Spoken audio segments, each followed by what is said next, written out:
mishing te hianin din mun tha han din hi chuanin chapu mai te mi chan che zo mu sit mai te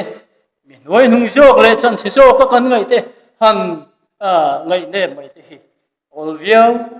mai reng na chu wang chuan mishing te ngai lom zo le chan che zo ka kan ngai hi ne tu ro pui zo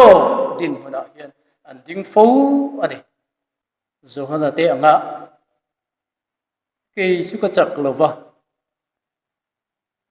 lali suwa ke bula ring tur kani ti hi kan thu pui ti sila kan chak na lu tu te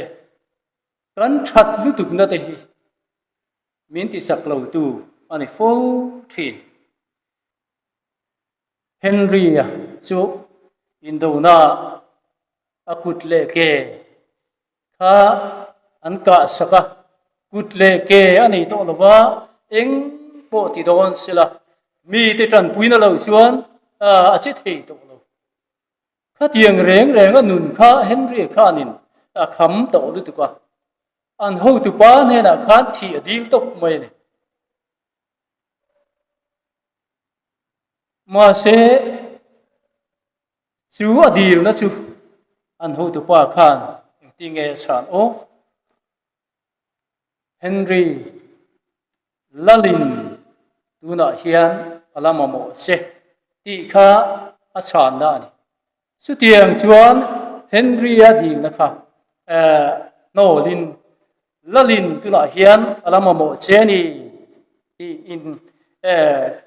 kha adiu na kha anol sak ani gut le ke nei to lo Henry Lalin alama bo ang hian ke ni po ing ma ni lo hi ing ma ti thei to lo wang khan sang te po hian lalpa hian min lama mo ani ti hi tu zanina hian atharin khele ta ila he kan moi na kan sak na te hi chu mi te ta na moi lo 14 kan tin lutuk na lam hi lalpa hian ama mo ber lo kan tling lo chung chunga sak lo chung chunga kan ti na hi lalpa hian ama mo chu ani tlom na hi chuanin mi te nun ati tuiral thi na mi te nun ati tlom thi na he ne na hi tlom na atanga lo sak lo na hi kan sak na